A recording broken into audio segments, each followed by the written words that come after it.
Então, bom dia. Não. Bom dia. Bom dia. Vamos seguir com a nossa classe em Tito. E hoje nós vamos falar sobre o discipulado na prática. Eu vou mandar para vocês o PDF. Ou não fiz o PDF, então depois eu mando para vocês. Fui finalizar, conferir ontem à noite, sabia que eu estava esquecendo alguma coisa. Então nós vamos estudar Tito, capítulo 2, de 1 a 10. Deixa aí sua Bíblia aberta para a gente acompanhar. Que vai falar sobre aquilo que a gente já vem falando, né?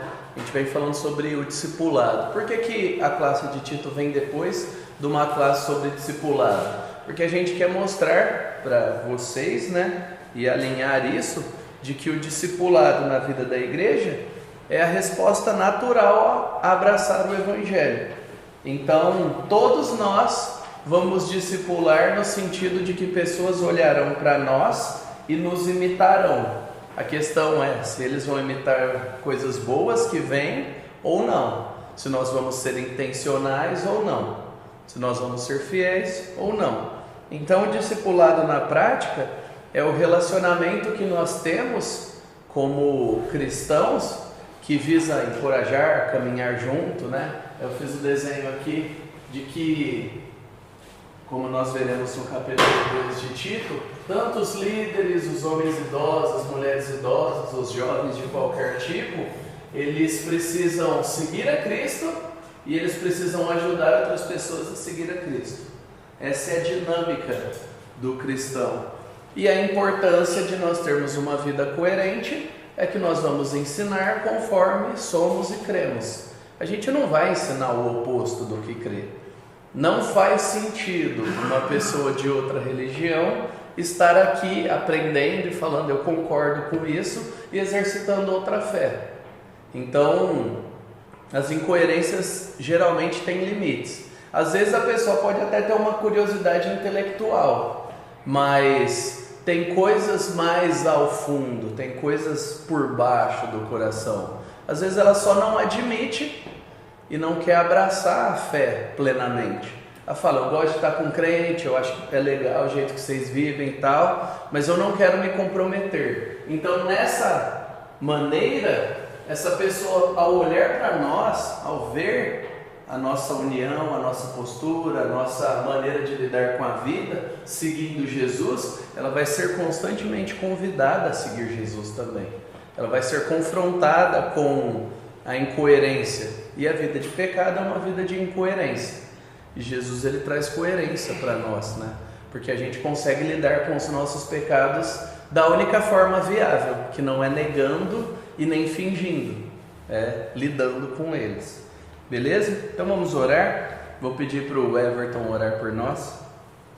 Querido Deus, amado Pai, nós te louvamos e te agradecemos, Senhor, por mais esta manhã, Senhor, nos dá, e por essa oportunidade, Senhor, de nos reunirmos em torno da tua maravilhosa palavra, Deus. Peço que o Senhor venha a fazer presente no nosso meio, conduzindo este estudo, que o Senhor possa conduzir no ar, na pregação da tua palavra, em Tito 2, que o Senhor possa abrir também os nossos corações, para que possamos estar dispostos a sermos transformados pela tua palavra, Deus. É o que eu te peço e agradeço, em nome de Jesus. Amém. Amém. Então, você lembra quando a gente deu aula desse livro? Que ano que era? Que ano? 2021. Aí teve umas paradas aí de isolamento, que voltou e tal, e a gente começou presencial, fez virtual, enfim. Depois eu vou compartilhar com vocês essa aula que eu dei em 2021 com mais tempo e muito mais conteúdo que não vai dar para abarcar hoje, porque nós temos um tempo reduzido. Antes era 1h15, então eu ainda estou no modo antigo, né? É difícil para mim 50 minutos. Então, uma introdução breve. Após apresentar o desvio dos falsos mestres e o caráter dos cristãos maduros, que deveriam ser os presbíteros, homens maduros, né? E o padrão de toda a igreja, Paulo vai mostrar como a vida de discipulado acontece. Então, uma igreja liderada por cristãos maduros precisa ter uma visão madura daquilo que se espera de cada cristão, né? E aí, através de vários grupos de pessoas, ele vai mostrando isso. O evangelho, ele é verdadeiro e ele se aplica assim na vida de alguém, assim na vida do outro e tal. Que basicamente, gente, é uma vida de santidade. É uma vida de compromisso com Deus. Não tem nenhum segredo ali. Nenhuma virtude ali é algo desconectado da nossa realidade hoje. Tudo aquilo tem a ver. Homens idosos ainda são homens idosos, homens jovens são jovens, mulheres idosas, mulheres jovens. Enfim, o ser humano não mudou desde a queda. O que acontece é que muitas vezes nós olhamos para a cultura, olhamos para a casca, para a embalagem e pensamos, nossa, grande mudança. Você faz comida? Você usa calor? Não importa se é de barro, se é fogão a lenha, se é forno elétrico, se é micro-ondas, se é fogão. Você precisa de calor para cozinhar comida, não mudou nada. Algumas facilidades mudaram. O ser humano ainda é pecador, o ser humano ainda não é aquilo que deveria ser, e os cristãos ainda lutam contra o pecado. Então não caia nessa, nossa, o tempo está difícil, né, e tal, eu não sei o que. E quando não teve? E quando foi Sodoma e Gomorra mesmo, ano passado? E quando que os cristãos eram jogados nas covas dos leões mesmo? E tem gente sendo morta de forma diferente hoje. Então não compre essa ideia na minha época é muito pior do que antigamente. Antigamente tudo era melhor, tá bom? Não compre, nós não somos tolos dessa maneira. Nós cremos em um livro que perpassa muito mais do que 2000 anos. A revelação de Deus começou antes. Então, o que está aqui é verdade, a gente crê que é verdade, e ela, né, a palavra, traz a verdade sobre quem nós somos e o que é a humanidade, o que é o mundo. E não há nada de novo debaixo do sol. Então, vamos olhar para a palavra como ela é. Palavra de um Deus eterno, com aplicações e desdobramentos eternos. Então, discipulado é seguir Jesus e ajudar outros a segui-lo. Dá para eu seguir Jesus sem ajudar ninguém a segui-lo? O que vocês acham? Dá para eu seguir Jesus, ser fiel, obediente, sem eu ajudar ninguém a segui-lo? Sem eu ser alguém que viabiliza o crescimento dos outros? Dá? Não de maneira completa, né? Esse ele está seguindo. Então. É metade do caminho. Mas dá? É possível um cristão que fala, não, eu sou cristão, eu me arrependi, eu criei em Jesus, mas eu não vou ajudar ninguém a segui-lo? É impossível. É igual você falar para a água deixar de ser molhada. Não tem como. Você pode não querer, você pode estar emburrado, mas a sua vida de obediência, a maneira que você vive, vai atrair pessoas para Jesus, se você é um cristão verdadeiro. Mas o oposto é verdade. Se você não for um cristão verdadeiro, fingindo ser, você vai comunicar que essas pessoas que estão ao seu redor devem se afastar de Jesus. Esse é um dos grandes pontos. Os falsos mestres colocavam Jesus no ingrediente e afastavam as pessoas dele. E os discípulos verdadeiros atraem as pessoas a Cristo, ajudam elas a segui-lo. Não perfeitamente, com muita dificuldade, com dúvida, perdendo a paciência, tendo que pedir perdão, recomeçar. Tudo isso está no pacote, mas a gente vai querer ajudar outros. Tito deveria ser esse modelo de acordo com a sã doutrina. E aí eu gostaria que a gente percebesse esse contraste entre os falsos mestres e Tito, que Paulo está trazendo, e Paulo está validando. Tito vive de acordo com a sã doutrina. Ele está validando o Tito. E aí ele traz para nós que Tito não tinha a opção de ser infiel. Alguém lê aí, versículo 1. Mas você ensina o que está de acordo com a sã doutrina. Pronto, é isso. Tem os outros, são falsos mestres, mas você não tem opção.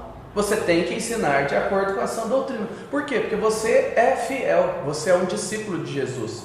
Não dá para escolher, não é um pacote que você vai montando e pegando. O discípulo vive de acordo com a sã doutrina. O mestre bíblico, fiel, vai viver de acordo com a sã doutrina.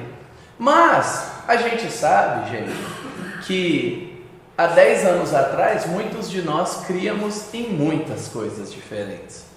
Então, existe uma margem para nós aceitarmos que nós estamos em processo de crescimento. Não é um pacote que você faz um upload, opa, beleza, é isso, acabou. Medidas exatas. Não, a gente está crescendo no conhecimento. Conforme crescemos, descobrimos a verdade. Qual é o ponto? A humildade e a coragem de admitir que se eu estava crendo em algo errado antes, eu tenho que falar para os outros e falar, ó, eu aprendi, eu estudei, eu mudei. Por causa disso, e explicar o porquê. Então, mesmo que o conceito de sã doutrina grosso, são as doutrinas fundamentais, não mudem, existem algumas coisas que são importantes que acabam mudando e amadurecendo ao longo do tempo. Muitas vezes conforme a nossa proximidade de Deus num processo de santificação. Às vezes a gente se torna mais criterioso em coisas que a gente não era antes. Então, isso é muito natural. Só que o grosso, a gente precisa crer igual, a base fundamental. Não dá para ficar variando toda semana. Essa pessoa não seria confiável. E Tito deveria ser de acordo com isso. Perceba que o mais você tem o contexto de pessoas reprovadas do versículo anterior, que afirmam que conhecem a Deus, mas negam por meio do que fazem. Então eles são incoerentes, mas você não. Você não pode. Você não pode se vender, né?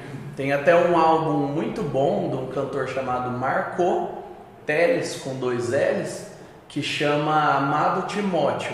E aí ele tem uma música que eu gosto muito que chama Tu, Porém, que está lá em Timóteo, segunda carta de Paulo a Timóteo. E aí ele vai falar sobre várias verdades, né? Que vai musicalizar várias verdades que estão ali. Ele fala, tu, porém, é isso, mas você. Tem eles, os inimigos da fé, mas você não.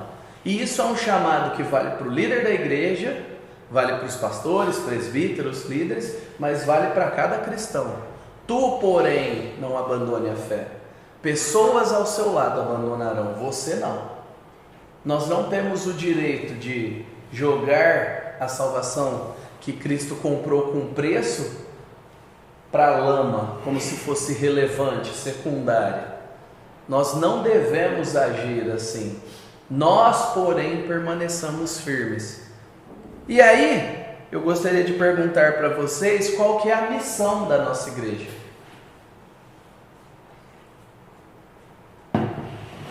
Enquanto eu faço a lista de presentes, vocês pensam.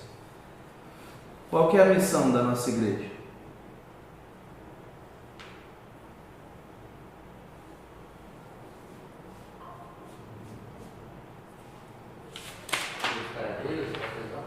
Isso. Glorificar a Deus, reconciliando e aperfeiçoando vidas em Cristo. Glorificar de 2 formas: conectando pessoas a Jesus e ajudando essas pessoas a crescerem na fé, a levarem Deus a sério, a serem incomodadas com a sua tendência a amar o pecado e buscarem a Deus.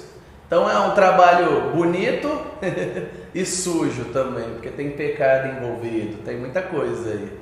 Não é um trabalho limpinho, olha que coisa linda e maravilhosa. Não, a gente tem que ir atrás das pessoas e falar, ei, para, tá errado. Não é assim.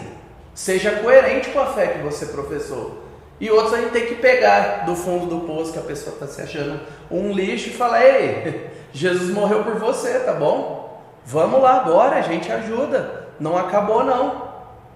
Então a gente vive nessa vida real de glorificar a Deus, reconciliando e aperfeiçoando. Mas como a sua vida na nova aliança tem demonstrado isso? Avalie. Aqueles de muito tempo, de pouco tempo aqui. Como a sua vida, como a minha vida tem demonstrado isso? Você tem sido coerente? Você tem buscado reconciliar e aperfeiçoar? Não estou falando a você mesmo, Isso daí é a sua obrigação. Estou falando você servindo outros, porque a igreja é sobre como nós servimos uns aos outros também. Pense nisso, avalie. Se avalie, não faça como aqueles que fogem das autoavaliações e depois lidam com muitos problemas por isso. Avalie, a minha vida tem sido coerente? O meu tempo, os meus relacionamentos, os meus recursos têm caminhado de maneira que eu seja coerente com essa missão, que é a missão da igreja que eu escolhi fazer parte? Porque você escolhe fazer parte da igreja ou não, não a missão da igreja. Entrou, é isso. Podemos debater, podemos aperfeiçoar, mas em resumo é isso. Ninguém foi obrigado a se tornar membro dessa igreja que eu me lembre, né? Acho que eu acompanhei, tirando a Silvia, acho que eu acompanhei a integração de todo mundo aqui. Eu lembro que ninguém foi obrigado. Então, a partir do momento que cada um se comprometeu, nós devemos andar de modo digno. Nós devemos nos dedicar. Então, pega esse crivo que você avalia os outros e joga para você. Acho que essa é a pergunta mais confrontadora que eu venho me fazendo e fazendo para as pessoas ao longo do tempo. Pega o crivo que você avalia os seus líderes, as outras pessoas, e joga para você. Você passa? Pense bem. Você passa na expectativa que você tem dos outros? Porque senão é uma porta para a hipocrisia. Eu quero que os outros vivam sério, mas é difícil. Os outros devem, mas eu posso. É diferente. E aí isso mata a vida de comunidade se nós não confrontarmos essa postura. Beleza? Até aqui? Alguém quer complementar? Alguém quer compartilhar algo? Então, Tito começa com os homens mais velhos. Alguém lê o versículo 2, por favor. Quanto aos homens idosos, que sejam temperantes, respeitáveis, sensatos, sadios na fé, no amor e na constância. Isso. Aqui ele está falando homens idosos. E homens idosos significam homens mais velhos. Mais velhos o suficiente para não serem considerados jovens. Agora, a gente tem que lembrar, né, que nessa época que não tinha penicilina, não tinha escova de dente, tantas outras coisas, as pessoas não viviam até 100 anos, até 95. Então, fazendo um equilíbrio aí, né, talvez a média de pessoas que viviam bem, assim, que não iam para a guerra e tal, não voltaram tudo estrupiado, 60 anos, 60 e poucos, era um limite ali. E as mulheres sobreviviam mais. Então, é até estatístico, hoje em dia ainda é assim, né? Muitas vezes o homem morre antes, a mulher vive mais tempo.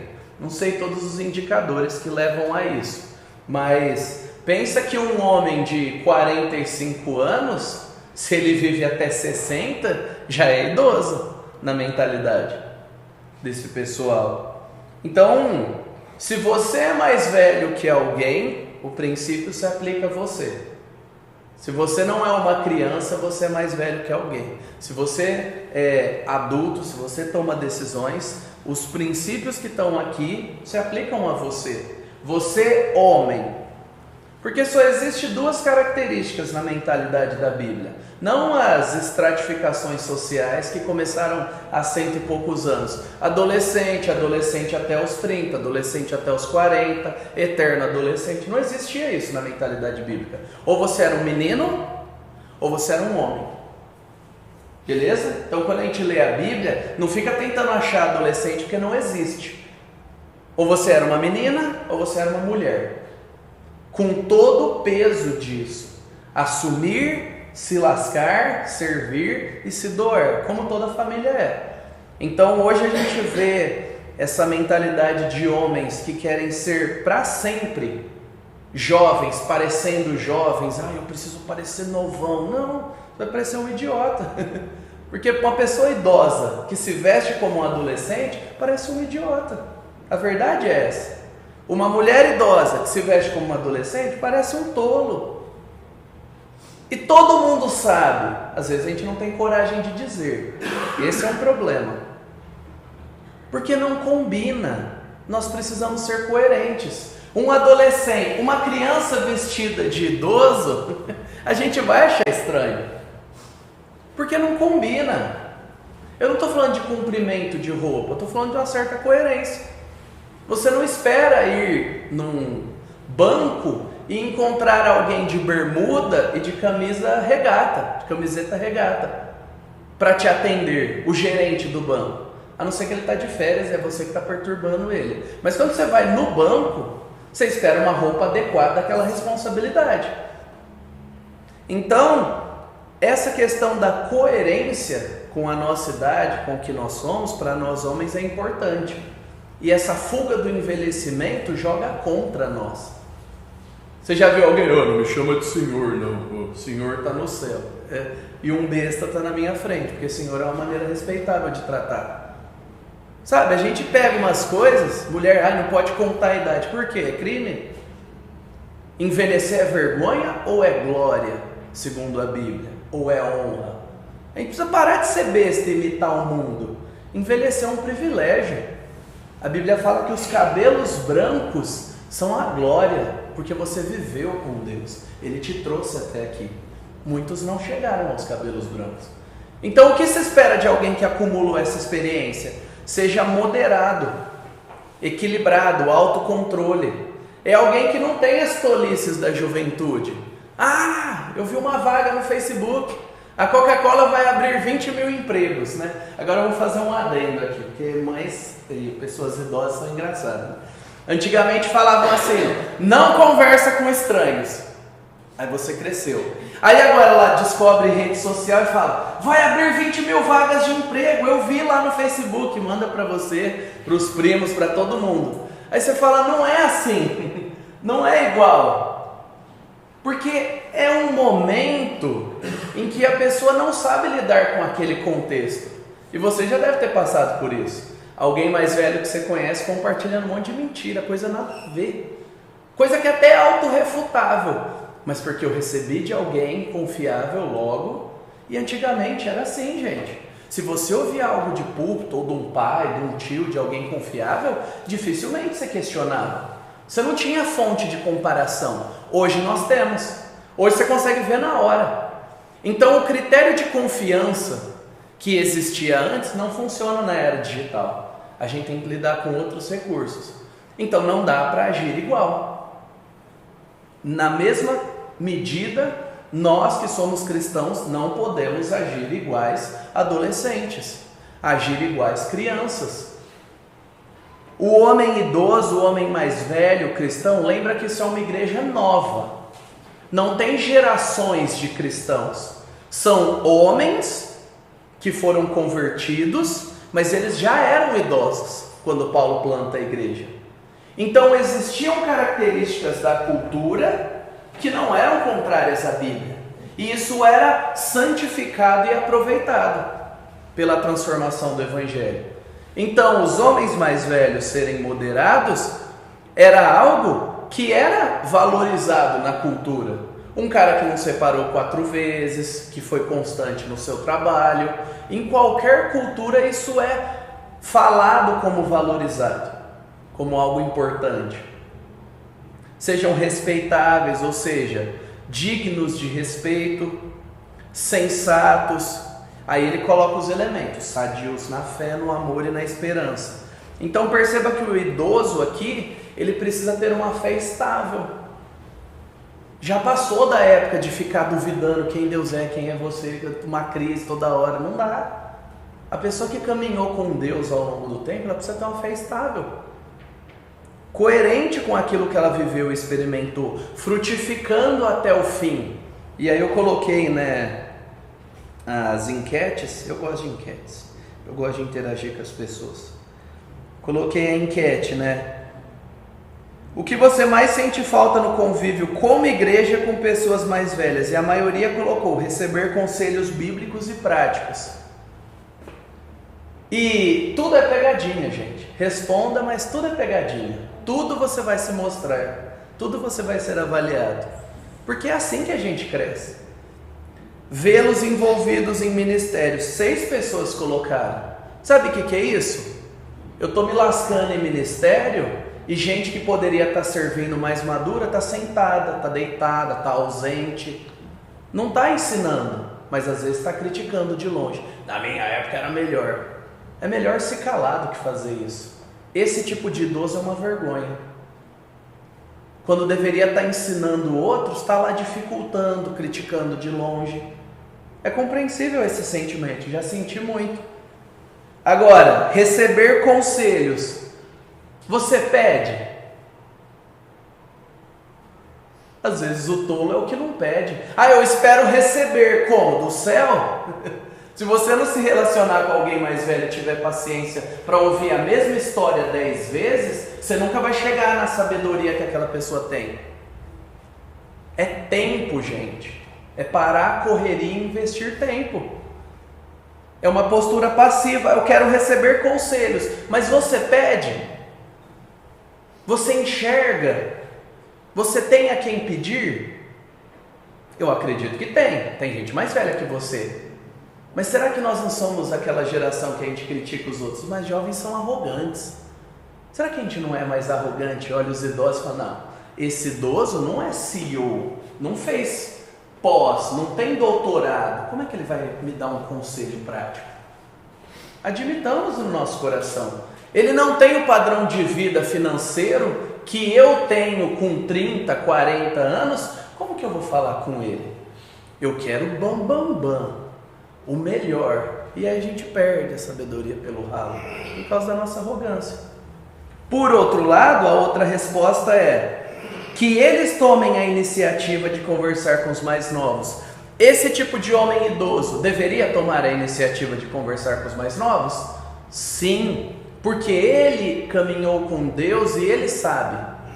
Percebe? Eu não fico parado esperando. E ao mesmo tempo, se eu sou esse homem mais velho, eu não fico esperando que os outros que são mais imaturos ou que estão no começo da caminhada venham atrás. É uma postura proativa em todos os aspectos. Eu vou atrás, eu me dou a conhecer, eu me torno acessível aos outros. Isso que homens mais velhos, homens adultos da igreja precisam fazer. Para de procurar desculpa, vira solução. Para de só esperar. É isso que o homem mais velho tem que ser, tem que demonstrar. Você é mais velho que alguém? Então vai ser solução para aquilo que Deus quer ajudar alguém. Para de esperar, mas ninguém nunca me discipulou. Mas você pode caminhar junto com alguém. E isso demonstra um pouco da moderação, do autocontrole dos desejos. É aquela ideia, eu posso? Posso, mas eu devo? Não, então eu me controlo. Não é a ideia de extravasar. A gente precisa extravasar mesmo, eu preciso de algo para extravasar. Não, autocontrole não é extravasamento. É literalmente a ideia de se dominar. Eu quero, eu sinto, eu poderia, mas eu não vou fazer. Existem pessoas que podem fazer muito, mas vivem com uma vida mais simples. Isso permite a ela que ela não seja dominada pelos prazeres, pelas comodidades, por aquilo que ela sabe que não tem valor eterno, que poderia ser um problema. Então ter menos, viver com menos, mostrar menos, é uma dessas maneiras de moderação, que é o oposto do que a sociedade está jogando para nós. Então se alguém vive assim, ela vai ter um impacto. Não é fingir, mas é decidir não comprar esses valores. E aí vai ser alguém respeitável, vai ser alguém que perseverou até o fim. Percebe? Perseverança. Porque é difícil ser homem. E é difícil ser um homem cristão maduro até o fim. Não ficar rabugento, chato, amargurado, saudosista, reclamão. Não é isso que Deus quer. Mas muitos homens idosos, eu resumi o que eles são. Só que vem à igreja no domingo. Mas eles são exatamente isso, amargurados, ressentidos. A gente não pode viver isso e deixar isso acontecer. Nós precisamos ser diferentes como cristãos. Um bom testemunho a longo prazo. E a gente tem Caleb, que o livro que a gente está usando vai falar. Alguém sabe a história de Caleb? Na hora é agora de falar.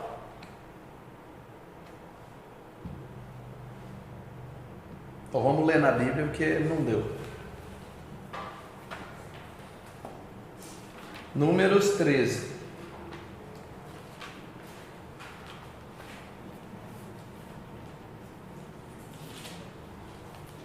Números 13, 6.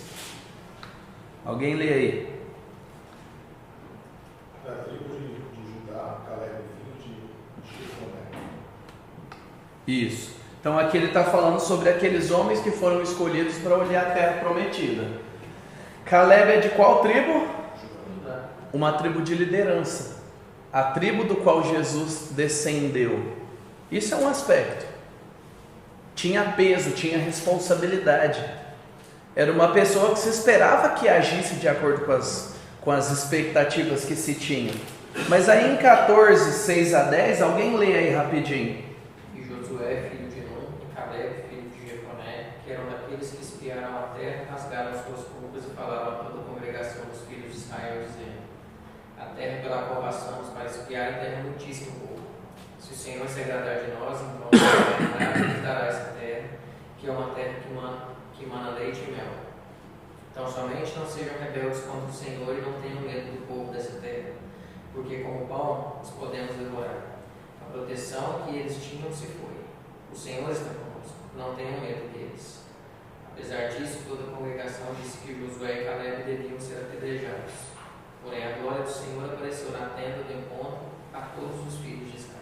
Isso daqui tem muita coisa, é uma loucura isso daqui. Mas vamos lá, vai 12 olhar a terra como espiões, espiar, né? Espiam.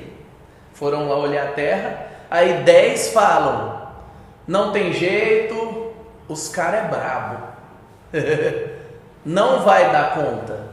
Deus tirou a gente do Egito depois de 400 anos sem a gente fazer nada. Mas agora por algum motivo ele não vai fazer do mesmo jeito, né? Ok, a segunda geração de descendentes aí do povo de Israel. Povo de Israel, meia boca 2.0, como nós, viu? Tudo gente incrédula muitas vezes. Aí o que acontece? 2 de 12. É um percentual pequeno. Eles não só falam a terra é boa, como eles falam, Deus falou, a gente vai dar certo, é muito bom. É simples, Deus falou, é verdade, vamos fazer, acabou, não tem discussão. Qual foi a reação do povo? Não denuncie o nosso pecado, porque se 2 falarem que a gente está errado, é melhor eliminar esses 2 e viver todo mundo igual. E quem aparece para defender eles? Quem que aparece para defender eles? Está aí no texto, viu gente? O próprio Deus. A presença de Deus, a glória dele. Olha isso. Deus apareceu para defender aqueles 2. O homem que vive confiando em Deus, ele não precisa viver se justificando e se defendendo, se ele tem convicção. Isso é inclusive um dos indícios da sabedoria. Não precisar viver se justificando e defendendo. Mas aí lá em Josué 14, que não vai dar tempo da gente ler, esse Caleb já estava com 85 anos. E o cara estava brabo com a família dele, expulsando gente daquelas nações lá, pegando a terra prometida e mandando ver. Aí ele chega com 85 anos e fala, Moisés prometeu em nome de Deus que um pedaço da terra ia ser minha. E eu quero essa terra. Ele chega para Josué. E Josué fala, pega essa terra, Deus te abençoe. E o cara com 85 anos continua expulsando todo mundo e toma conta da terra. Porque ele tinha fé em Deus, porque ele perseverou até o fim. Ele acreditou, pagou o preço, lutou, sangrou, suou e perseverou. É simples. É difícil, mas é simples. Agora, você homem, acredita que tem sido respeitável? Você acha que a sua conduta para uma pessoa mais nova tem sido de alguém respeitável? Alguém fala, não, pode seguir comigo que eu sigo Jesus. E quando eu peco eu me arrependo, eu levo a sério, eu me esforço para seguir Jesus. Ou não, isso daí é para os outros. Eu só estou aqui, né, para dar a manutenção na minha fé. Isso é algo que tem que pesar para nós. Nós temos sido respeitáveis, dignos de respeito? Ou a gente tem cargos na igreja só? Ou nem isso?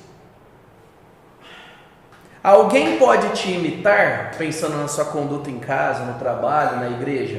Alguém pode falar, nossa, eu gosto da maneira como você age, eu acho coerente, eu quero estar mais perto de você. Ou não? Isso daqui, esse princípio vai reproduzir nas outras coisas que vão ser ditas. Mas nós precisamos assumir, tem sempre alguém mais novo que eu, tem sempre alguém que precisa de ajuda, de aconselhamento. Ou eu vou resolver, ou eu vou ser parte dos que negligenciam a responsabilidade que Deus deu. E o que é resolver? Ande com gente, abra sua casa, sua agenda, seu tempo, deixe os outros verem como é que você segue Jesus. A mágica, quem faz é o Espírito Santo. Ora, lê a Bíblia com alguém, come junto, brinca, caminha com alguém, divide a vida, que Deus vai fazer coisas que você não faz nem ideia. Nossa, a maneira que você tomou tal decisão, a maneira que você agiu assim. Quem tem o hábito de discipular pessoas sabe, é humilhante e maravilhoso ao mesmo tempo. Porque você fala assim, eu sei quem eu sou, e eu sei quem eu não sou ainda. E aí de repente alguém andando fala, cara, eu aprendi mais de Jesus com você. Eles falam, mas eu falhei, eu atrasei, eu não fui preciso, eu não consegui me dedicar. Mas foi você que Deus usou. E é isso, esse é o chamado de Deus para nós. Seja útil na vida de alguém, homens aqui. Chame alguém para fazer o que você já faz junto. Você já come, você já toma café, já almoça, você arruma o seu carro, você vai ao mercado. É só chamar alguém para fazer junto. Você não precisa inventar a roda, é só viver junto. E aí vai compartilhando. Agora e as mulheres mais velhas? Vocês são minoria, então vamos lá. Paulo orienta as mulheres idosas a serem reverentes. Reverente é a chave aqui. O que é reverência, gente? Vamos lá.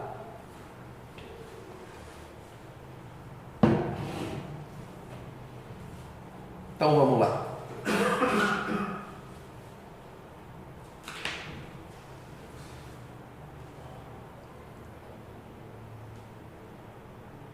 A gente vai ter que voltar para a classe de doutrinas básicas, porque está difícil o básico. Respeitável? Alguém respeitável, mas a reverência é conectada a quem? É uma postura diante de Deus. Uma postura respeitável, uma postura de respeito com Deus. Mas o que mais está envolvido aqui? Isso reflete aos próximos. Mas ainda pensando no relacionamento com Deus. Vamos lá. Deus, que piedade aqui. Isso. E o que é? É uma vida de devoção a Deus. E o que é devoção? Explicar em termos simples. De fazer as coisas para a glória de Deus. Obediência. Obediência Se espera. não seca. Não é só obediência. Vamos fazer o que tem que fazer. É obediência, mas é uma obediência fruto de amor. Isso é a vida de piedade. É isso que Deus quer de nós. Esse temor é amor e obediência a Deus.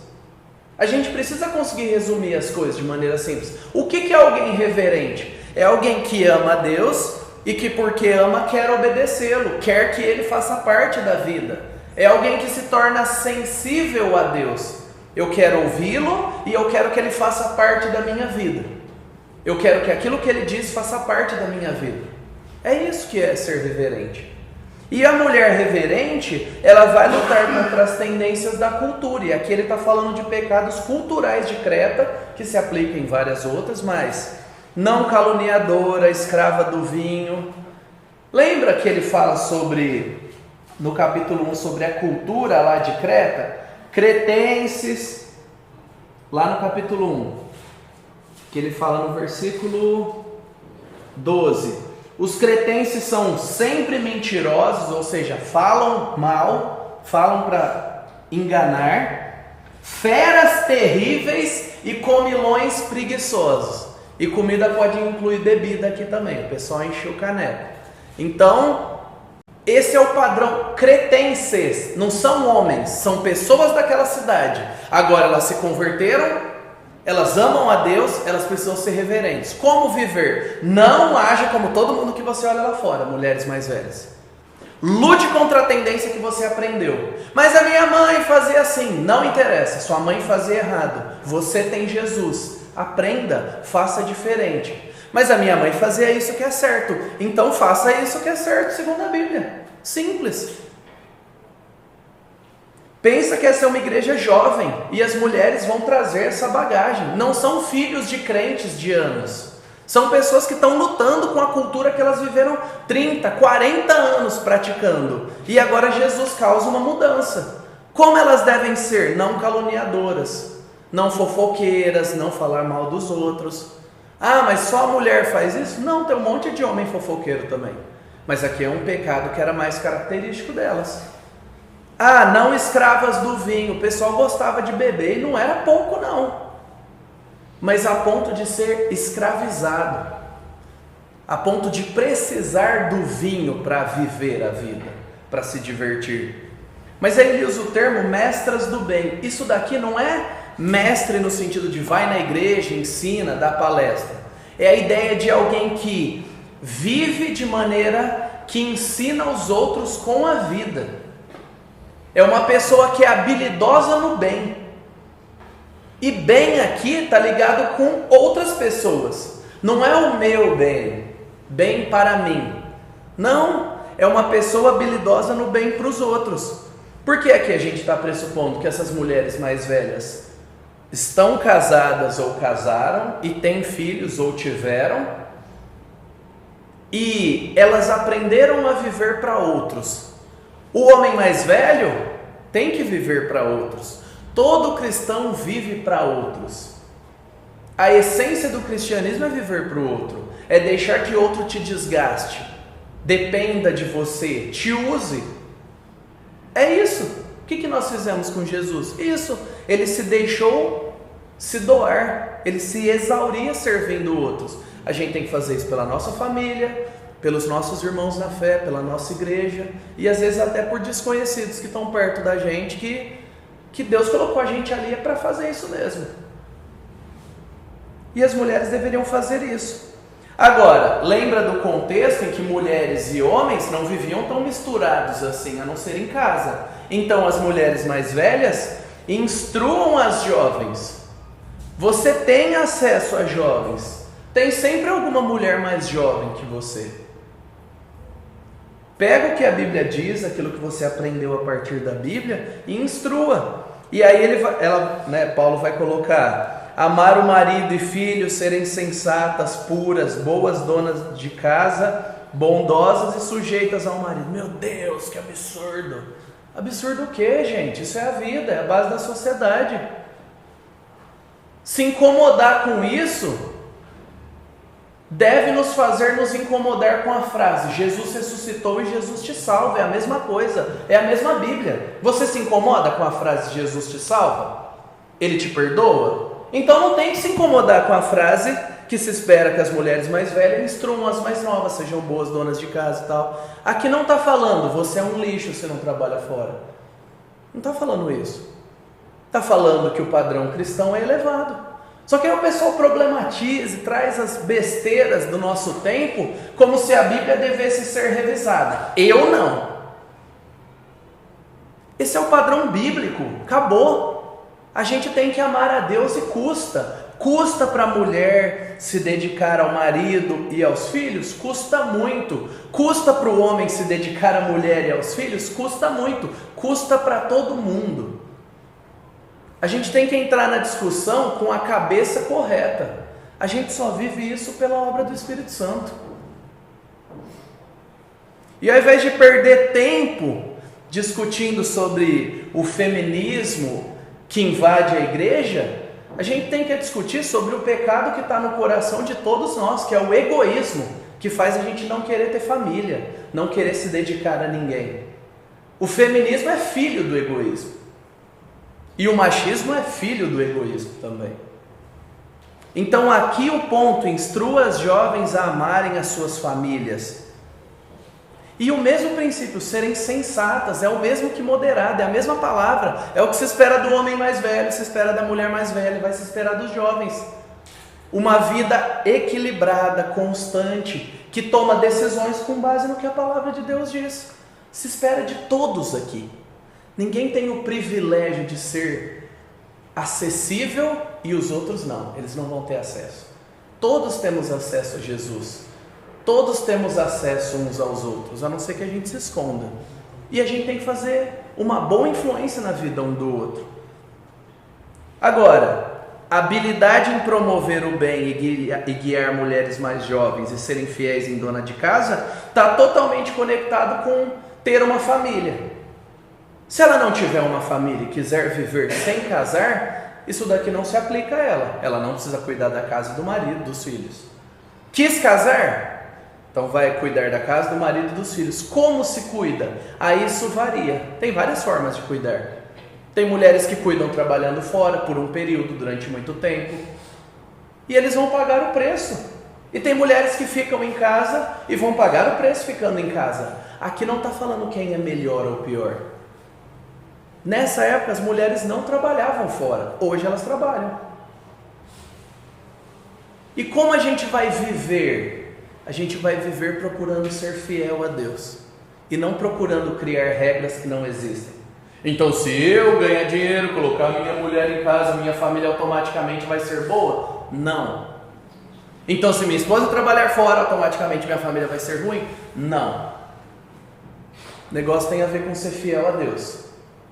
E em podendo priorizar a família, a gente priorizar outras coisas, nós pecamos. Porque tem gente que se mata de trabalhar para ter o que comer no dia. E é o marido, é a esposa e são os filhos.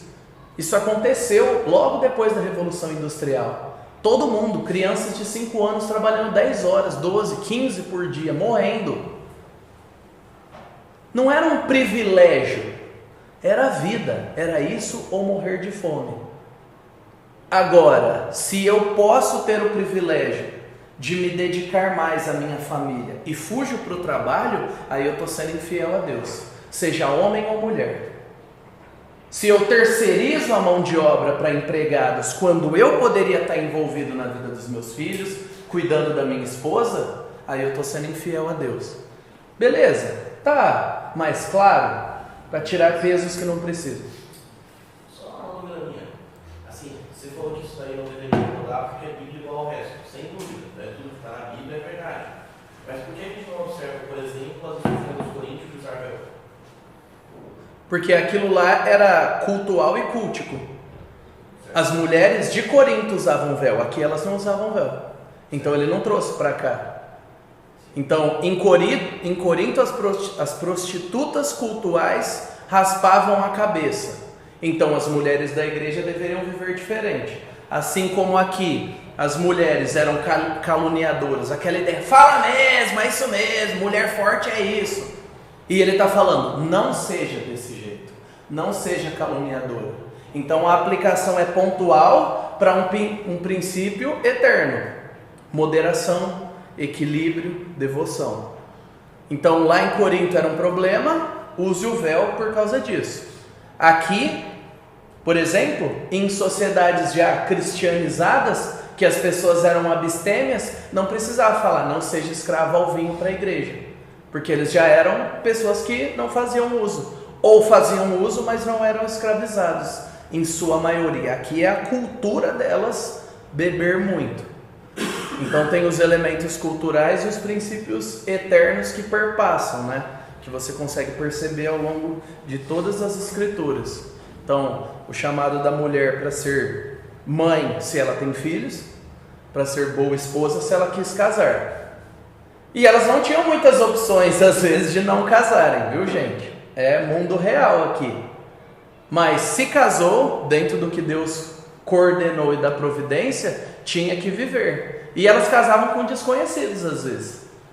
E o chamado de Deus era o mesmo padrão. Assim como a gente vai ver para as próximas pessoas aí, né? O que esse versículo está dizendo? Que a mulher não, né? Ele está dizendo que a mulher não pode trabalhar fora? Já falei que não. Ela é infiel por fazer isso? Não. Agora, se ela pode, se ela tem a convicção interna de que deveria estar se dedicando à família, isso não vai afetar o sustento, e ela não tem convicção de que trabalhar é o que Deus tem para ela naquele momento, aí ela está indo contra a própria consciência dela, aquilo que Deus falou. Seria um mal necessário? Uma necessidade? Eu acho que não é mal, porque Se mulheres... Se o marido tem condições.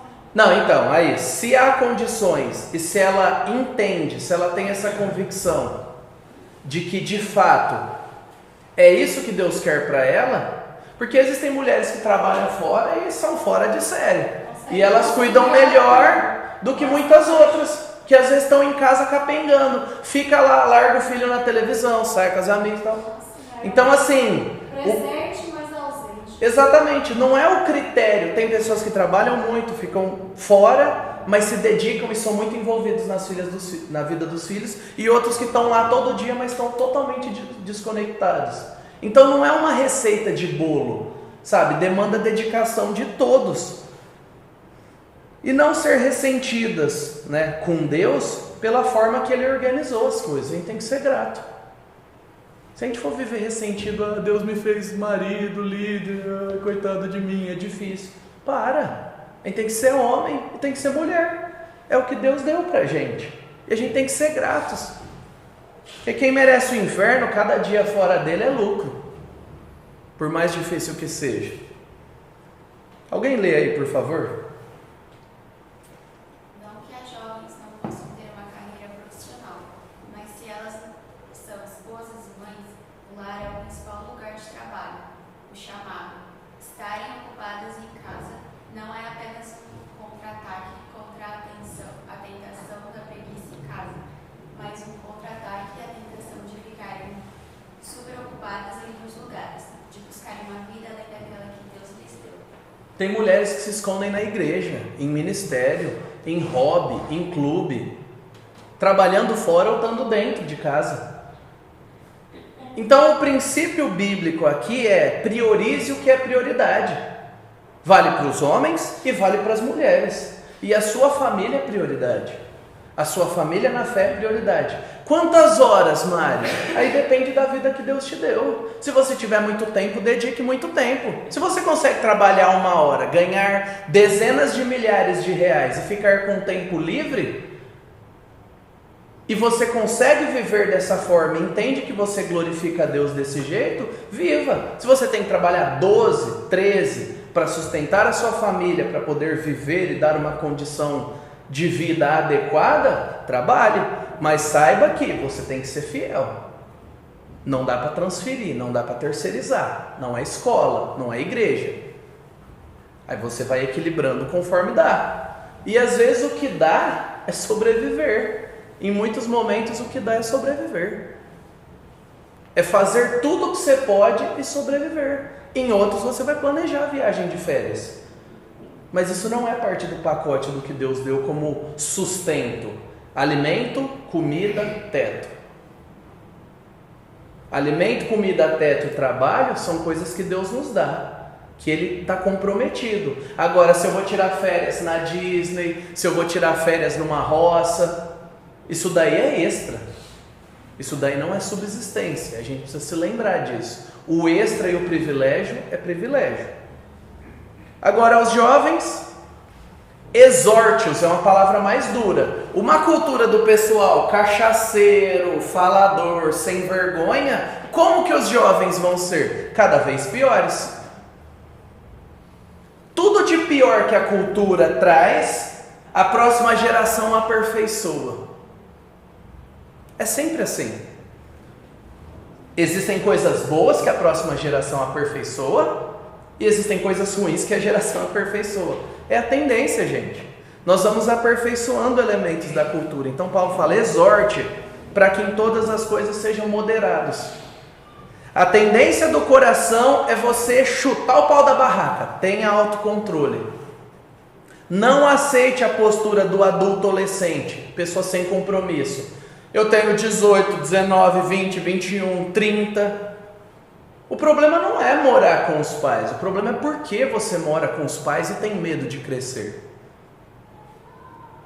O problema não é, esse mundo está perdido. Porque o mundo sempre esteve perdido depois do pecado de Adão e Eva. É como nós somos resposta para isso. Que jovem a gente traz para perto? Quanto do nosso orçamento a gente vai gastar com eles? Quantas horas do nosso tempo a gente vai gastar para que eles sejam diferentes? Porque cuidar dos seus filhos e cuidar dos meus é minha e sua obrigação. Mas e os jovens que não têm pais e que vêm na igreja? Não tem pai na igreja? Dane-se, estou cuidando dos meus. É isso que a Bíblia diz? Não, são responsabilidade nossa. Nem todo mundo vem bonitinho com a família inteira para a igreja. Pai, mãe e filhos. E quem tem que cuidar deles? Nós, homens da igreja. Nós, líderes. Mário, mas é difícil. E é difícil mesmo. Por isso que Deus nos chamou para sermos homens que cuidam de outros homens com a nossa vida. Não só com o ensino, mas trazendo juntos, compartilhando. Eu tive dúvidas sobre isso. Foi difícil escolher uma carreira. Foi difícil passar no vestibular. Isso, aquilo. É compartilhando a nossa vida. É isso que Paulo fala para Tito. Eu compartilhei a minha vida com você. Você é meu discípulo. Agora compartilhe a vida com esse pessoal. Mas eu não tenho nada em comum com eles. Exatamente.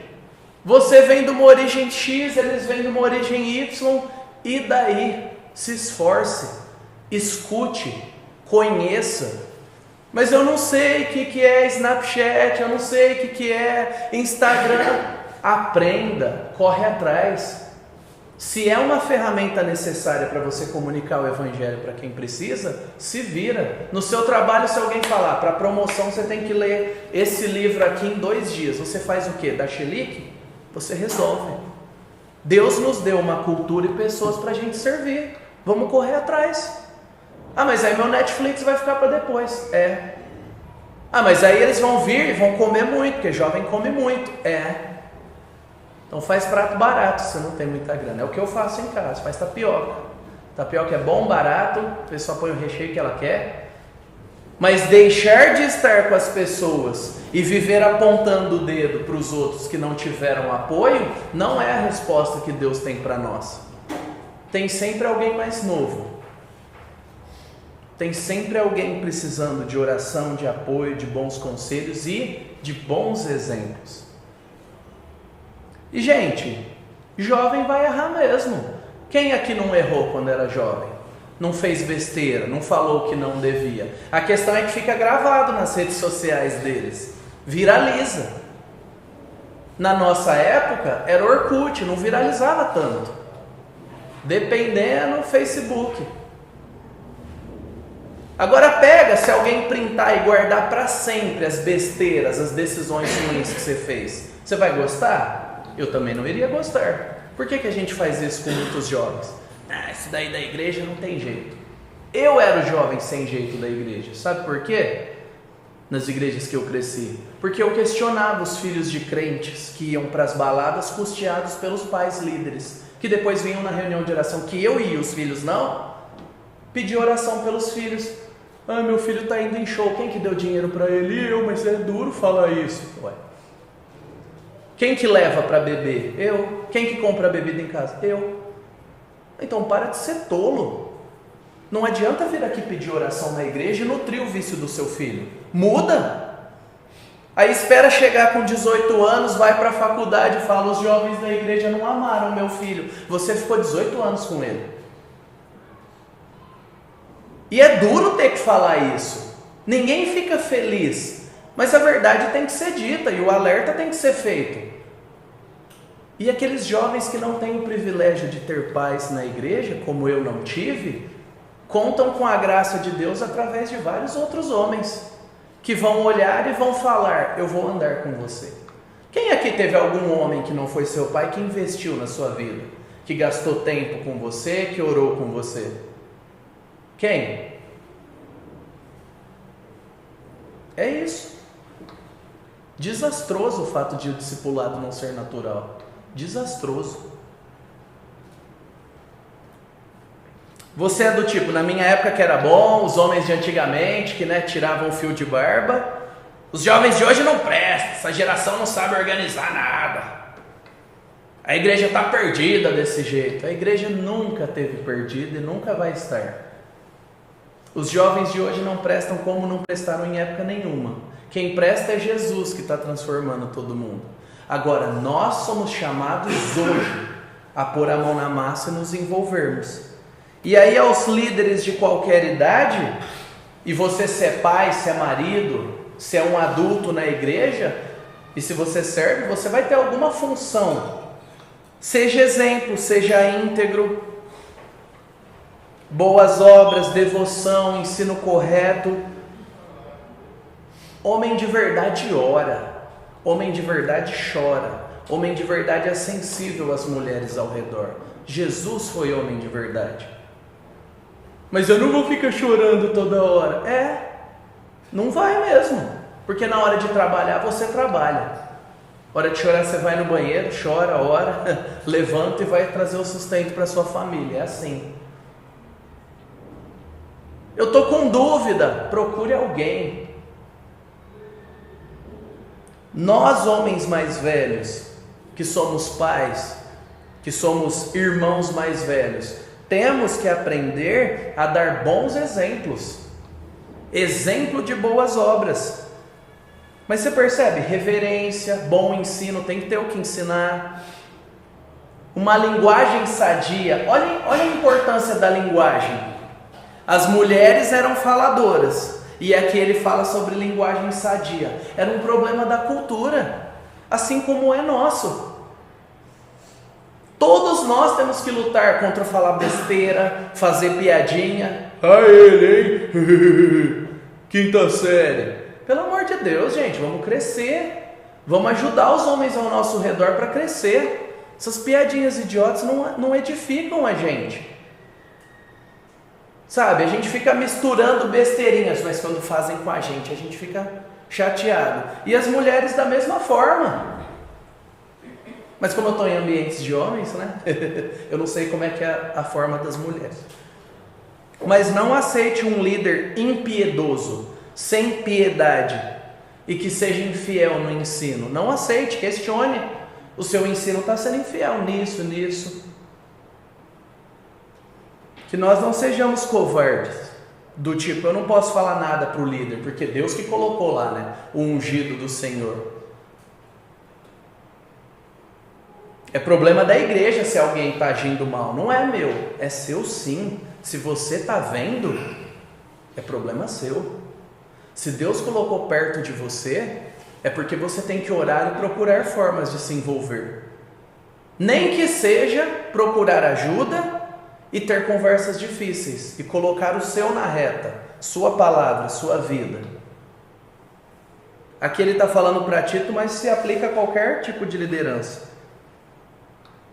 E aqui a gente tem uma questão dos escravos. Eu vou colocar um artigo no grupo, vou colocar o vídeo da aula que eu já ministrei sobre isso, que é mais completo, a gente não vai ter tempo, mas o ponto aqui, quando Paulo fala aos escravos se submeterem em tudo, o que não está incluso nisso? Tem que se submeter em tudo, mas o que não está incluso? Não está incluso aquilo que faz você pecar, que vai contra Deus. Então, se ele fala: você pode trabalhar um pouco até mais tarde hoje, e você pode trabalhar até mais tarde, fala: não posso, você tem que lidar com as consequências. Agora, fala: não quero, que aí é verdade. Hoje eu não quero, não é não posso. Se você pode, a resposta não é quero. E se você quer, a resposta não é pode. A gente tem que aguentar o corre. Faca na caveira, como diria o Rio. Agora, eu tenho prioridade no domingo. Eu não vou deixar a minha família, é um compromisso, então eu não posso. Eu não posso. Não, mas não sei o que, te ameaça e tal. Eu não posso. É difícil relação patrão-empregado. Tem muita coisa envolvida. Mas se submeta naquilo que não coloca Deus subalterno ao seu emprego. Subalterno ao padrão que Ele colocou. Eu tenho que mentir no trabalho. Não, você não tem, você escolhe.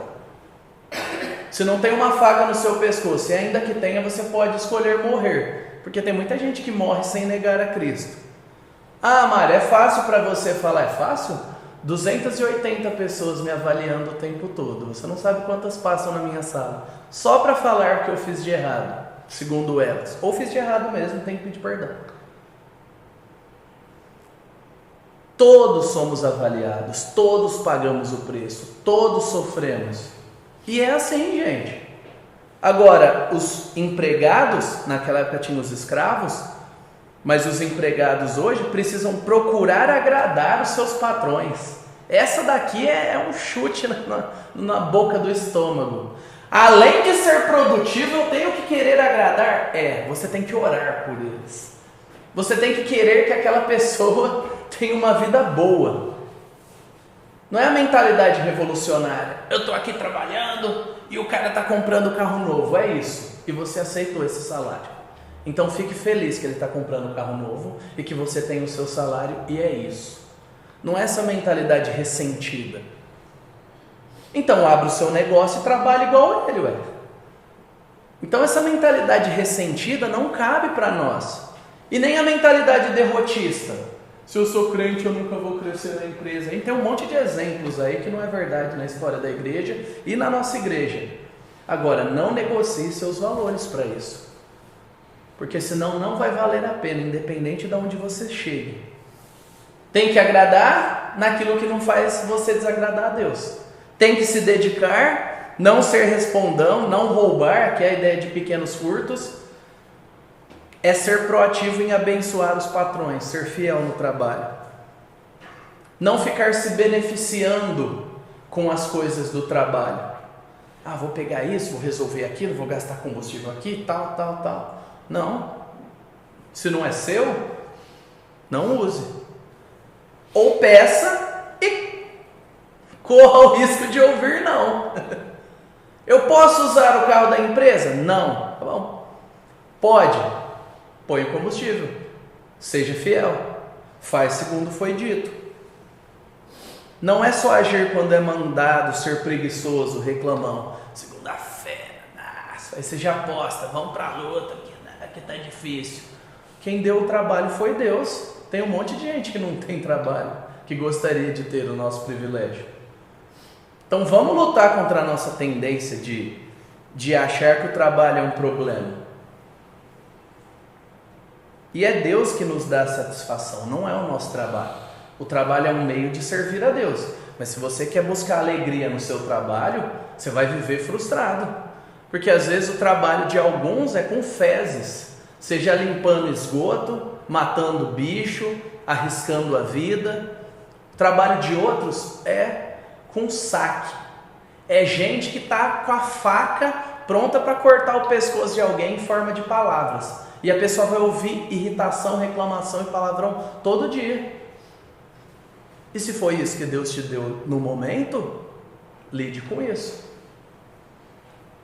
É difícil, é chato, não é o discursinho lindo, você pode ser o que você quiser, mas é a realidade. Precisa ser feito. O sangue tem que ser estancado, a bala tem que ser tirada, a planilha tem que ser feita, o estoque tem que ser contado. Tem que acontecer. E Deus nos colocou nesses lugares. E a Bíblia apoia a escravidão? Não, não podemos presumir isso com base nos quesitos bíblicos que nós temos. Em nenhum momento a Bíblia fala, porque a escravidão é o sistema que Deus colocou. A Bíblia presume a escravidão. É diferente. Reconhece a realidade de.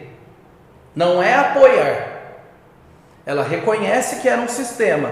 E apesar de reconhecer, ela não encoraja nem faz vista grossa a escravidão. A Bíblia legisla para proteger a dignidade humana.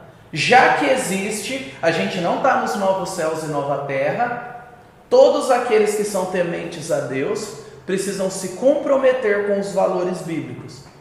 Então aí tem várias coisas que eu coloquei. O escravo deveria ser libertado depois de 7 anos, pena de morte para quem sequestrasse e escravizasse outras pessoas dentro do povo de Israel. Paulo escrevendo a Filemon, aí arrebenta, né? Aí a gente vê claro o espírito do Novo Testamento. Ele era seu escravo, você pode matar ele, mas você não vai matar ele porque ele é seu irmão. Trate-o como um irmão. Ele não é menos do que você por ser seu escravo. Mas existiam pessoas que matavam seus escravos. E não tem nada a ver com a escravização do Brasil colônia e tal. Era outro modelo, outra forma. Eu vou explicar isso no vídeo que eu mandei. E as instruções que foram dadas é para que o escravo tivesse uma vida pacífica aqui. Quando fala no versículo 9: obedientes ao seu Senhor, dando motivo de satisfação. Você ser um empregado que o seu patrão fala: com esse daí eu não tenho problema, esse daí esse eu posso confiar, eu não tenho que ficar de olho no ponto dele, nas horas, enquanto ele está gastando. Esse daí é o que não me dá problema. Esse é o chamado que Deus tem para nós como funcionários. E olha o resultado: a fim de que em todas as coisas manifestem a beleza da doutrina de Deus, nosso Salvador. Olha o que Deus está falando. Se você for fiel no seu trabalho, nas tarefas que Deus te dá, nos seus negócios, nos seus investimentos, seus relacionamentos, prestação de serviço, se você for fiel, as pessoas vão olhar o que você prega e vão admirar Deus através da sua postura. Isso é uma promessa que Deus dá para nós. Seja fiel e as pessoas vão ver Deus através de você. Eu acho que esse é o nosso desejo se nós somos cristãos. É difícil, custa, incomoda. Tudo que eu falei custa para algum dos grupos, mas não obedecer a Deus custa muito mais. E você não nasceu crente, você não nasceu cristão. Você sabe como é que é viver longe de Deus. E custa muito mais. Então que nós nos alegremos no que Deus tem para nós. Próxima aula dos versículos 11 a 15. Que nós nos alegremos com as responsabilidades que Deus deu para nós. Nós, homens mais velhos, ou mais velhos que alguém, para vocês são mais novas, ou mulheres mais velhas ou mais novas, Deus nos deu o privilégio de trabalhar com Ele e para Ele, no trabalho, na igreja, em casa, nos relacionamentos. Então que a gente se encoraje por isso. Ele não está punindo a gente, Ele está salvando a gente de viver como escravos do pecado. Então que a gente se encoraje mutuamente nisso, amém? Vamos orar? Senhor, te agradecemos por esse tempo e pedimos que o Senhor nos abençoe, nos conduza, nos ensine a te amar e te obedecer, em nome de Jesus, amém.